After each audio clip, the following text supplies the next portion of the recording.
If it's endlessly scrolling and watching the fail videos, and maybe that's providing you some humor, then great.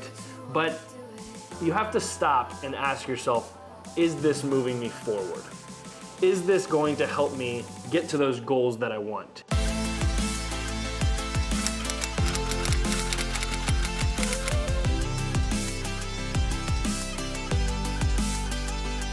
What is going on, my friends? Welcome back to another episode of the Morning Takeaway Podcast, aka the Inside Influence Podcast. And today I want to go into a topic that I've kind of been delving into, if that's the right terminology, in my own life and in my own relationships, and kind of going back and forth with this idea, and really want to kind of use some experiences and kind of this energy that I've been feeling in my day-to-day life, and really trying to be intentional about working on that, or at least recognizing what's happening in order to progress through it and ultimately protect myself. And hopefully, if I can provide some kind of value, some kind of inspiration, motivation, whatever word you like to use, that it is of benefit for you. And to hit on that really quick, I have, and I've mentioned this before, but I've had a increasing amount of comments kind of saying like, oh my gosh, your podcast doesn't get as many views as your other videos. And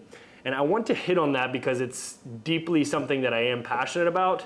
And if I really don't, I'm not going to say I don't care, because it is my business and it helps me move forward when the views are higher, but I don't really pay attention to that stuff, because again, if I can say something that touches somebody of impact in just one person, ultimately I am fulfilled. And if there is something that I say that hits you some kind of other deep way, right, don't hesitate to comment and let me know, and I'll get back to you. But if we do want this thing to keep growing and keep reaching more people, if you don't mind and you haven't already, go ahead and like the video, leave a comment, don't forget to subscribe, and hit the bell icon so that every time I post, it comes to your feed. You get a notification every single time.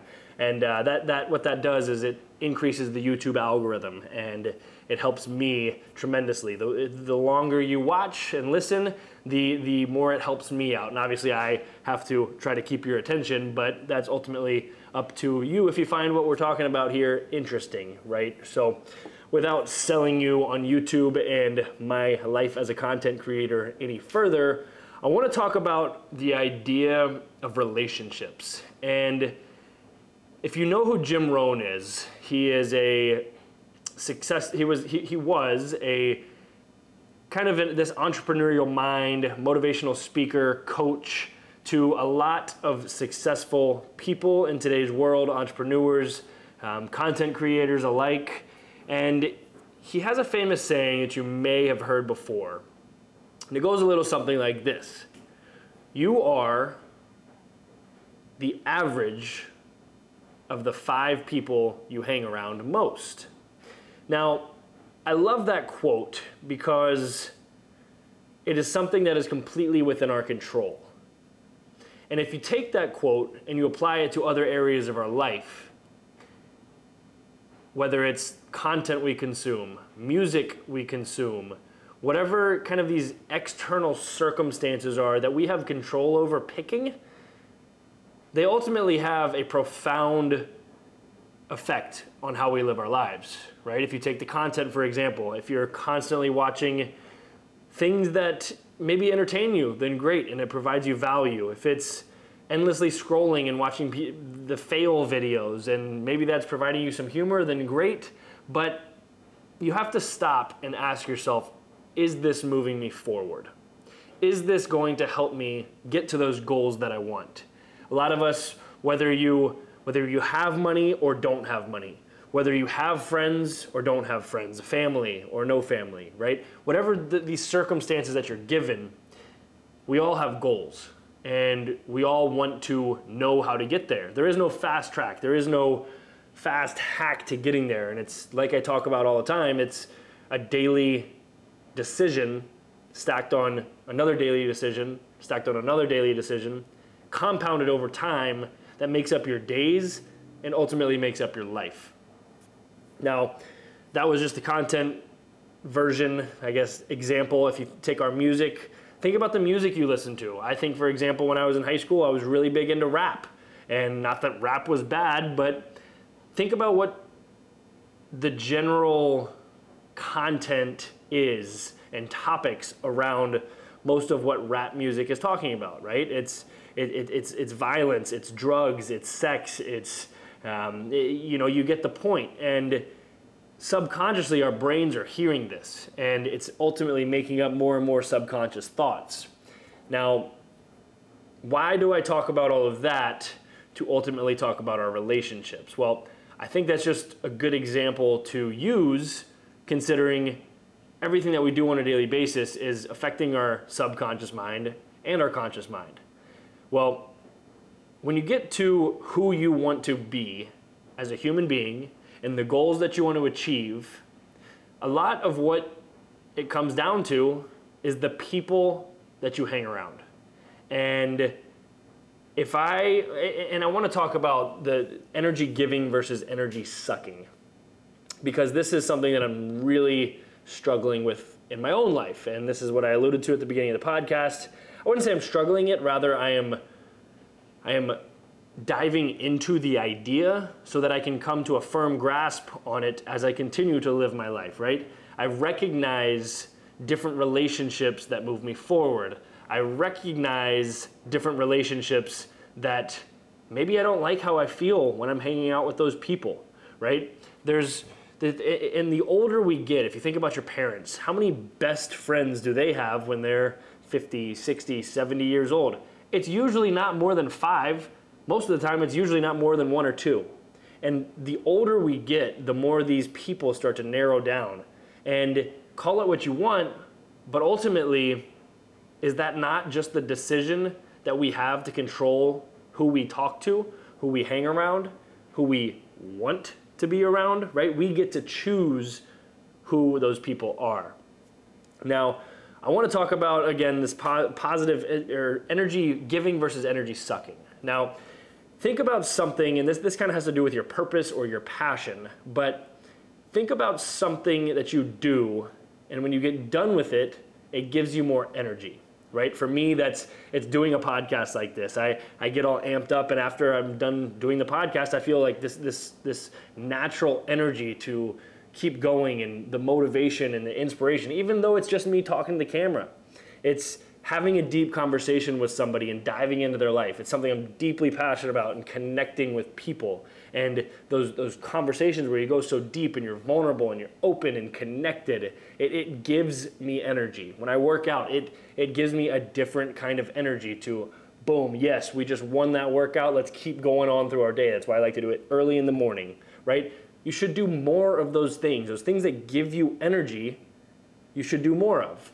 Now, on the contrary, and to that point too, there's people that you hang around that you're like, wow, every time I hang around that person, I love hanging out with them. I feel this deep sense of inspiration, something that's just so naturally flowing, right? Hang around those people more. And on the contrary, there's things that we do that we sluggishly move through. There's things that we don't want to do or maybe have to do. And the truth is, on that point, I'm a believer that if you use the word have to, it automatically puts a negative connotation on it. If you start using the word get to, then now your subconscious brain is starting to believe that there's a positive connotation to it. I get to do this, right? You may not want to go to work, but I get to go to work. I'm seeing that as an opportunity to go make money for myself, for my family, for whatever it is, right? Now, in that same realm, if there's things that you do that you choose to do and it leaves you feeling like crap, let's take relationships, for example, the idea of this podcast. Well, you go and you know, oh gosh, these people are going to want to drink and I don't really want to drink, and I know I'm going to feel like crap. Well, guess what? You have control over that decision. You have control over, number one, hanging out with those people. Number two, having a drink or not. And I get it. There's social external circumstances that play into this. Like, you don't want to be that person that's not drinking and quote unquote having fun. Well, I'm here to tell you this is something that I work on constantly and I've gotten way better at throughout my own life. Is maybe I don't want to drink. Well, I'm still going to go hang out with these people, but I'm going to give myself a time and lay boundaries for myself. Now, I'm getting away from the topic, but in those instances, you have the choice to say, hey, this is really sucking the energy out of me. I don't want to put myself in that situation. So you're able to use that and recognize that thought that, hey, if I don't want to, then why should you? Why not go immerse yourself in a community of like-minded people with the same values and goals that move you forward? And I'm just getting worked up because I in my own life, there's people that are very, very close to me that I try to put this mindset out there for them to grasp. And I think with our relationships in life, every relationship has its own kind of value that it brings you. Whether it's the funny friend, whether it's the deep talks friend, whether it's the person that you bond with over a TV show or sports or whatever, right? We have all these kind of buckets. And I think that it's important for us to grasp the value that people do bring us, because, and why I hesitate right there is because as I get older and as I start to realize this, it does kind of hurt. It hurts to think about not spending time with somebody, or you know, making the selfish decision to not put yourself in those circumstances, right? Because at the end of the day, you have to take care of yourself first. And if you're not able to be confident in taking care of yourself, then how should anybody else around you be confident that you're going to take care of them, right? And I think it's really important to remember this, that we have control of the people that we hang around, and you are the average of the 5 people you hang around, right? And I urge you, I challenge you to take this topic and notice it. It's not that you have to cut off friends. It's not that you have to, do something about it and delete every contact in your phone book, but it's first noticing how you feel. And then it's, wow, I really don't like how I feel there. Maybe I'm going to start doing less of that. Wow, I really like how I feel when I do this or have this conversation with this person. I want to do more of that. I'm going to make an intentional effort to do more of that. And what I think you'll notice is in your life, when you start to kind of deviate from this energy give versus energy suck, you're able to start manifesting a little bit more in the world, in the universe, whatever you want to call it. That source energy is what I'm a big believer in. It starts to reveal other things to you in your life in a way that you may not have ever intended to, right? Things just start to appear and they start falling into place. And when you're in tune with that recognition and that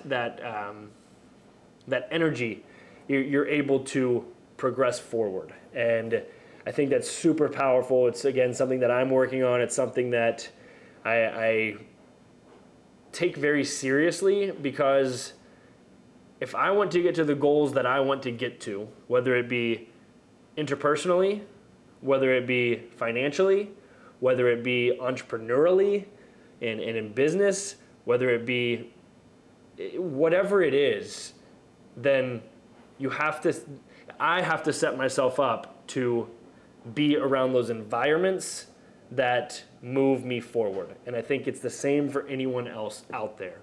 It's the same. You have to set your environment up for success. If you want to lose 100 pounds, well, the first step should probably be going to your pantry and throwing out the chips, throwing out the cookies, throwing up everything that you know is bad for you. Throw out the frozen foods, because if it's not there in your environment, you don't have access to it. And then it can't impact you, right? You can't eat it. Now all you have to do is go to the grocery store and buy the good stuff. Because if you buy more bad stuff, you're losing money and you're not contributing to that goal of losing 100 pounds.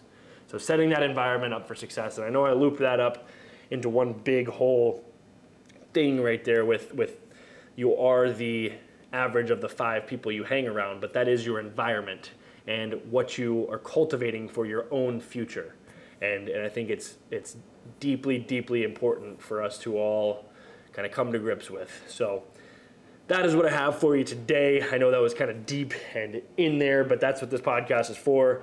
It's what this platform is for, right? And it's fun to deep dive on life talks, and I enjoy putting it out there and talking about this kind of stuff. So that said, I'm going to end today with a random question generator. I realize I haven't done this the past few podcasts, so here we are. Let's randomize a question. Let's generate a random question. Yeah, whatever. What was the best compliment you've ever received? Wow, that's a tough one. Honestly, I don't know if it's the best compliment, but one of the compliments, and when I get compliments on social media, whether it's Instagram, whether it's YouTube, Snapchat, Facebook, TikTok, whatever it is, the compliment that hits me most is when, and as you know, I'm always replying to my comments and interacting with people and you.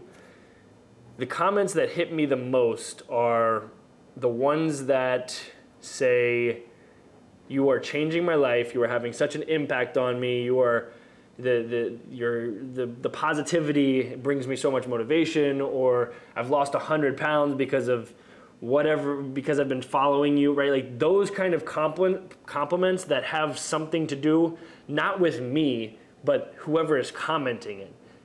There's a very good chance that I may not meet anybody that I interact with in my comments. But does that mean I should turn my face and turn the hand and not talk to them? No, because we're all human beings, and that is what my platform is for. So that compliment saying, "Hey, you're motivating, you are, there's no amount of money that can pay me for someone saying you're changing my life." Because again, and to circle all of this back, it all goes back to someone able to get on a camera and a microphone that I watched on YouTube years ago that ultimately impacted me to get me on the right path to changing my life. And I think that's super powerful. So, wow, it just got really super deep. But that was a good question. Good randomized question generated. But that's all I got for you. Again, if you want to help in any way, the best you can do is like this video, it's to comment, it's not forgetting to subscribe, and it's to hit the bell icon. And the longer that you watch the videos through, the better it helps the algorithm. So with that said, I appreciate you watching. If you made it this far, I genuinely appreciate you. I cannot say thank you enough for the support that you show me on a consistent basis across platforms. So with that said, I'll see you next time. Whatever video comes next, whether it's a YouTube, vlog, workout, podcast, whatever it is, I'll see you next time. Have an awesome freaking day, and don't forget to smile.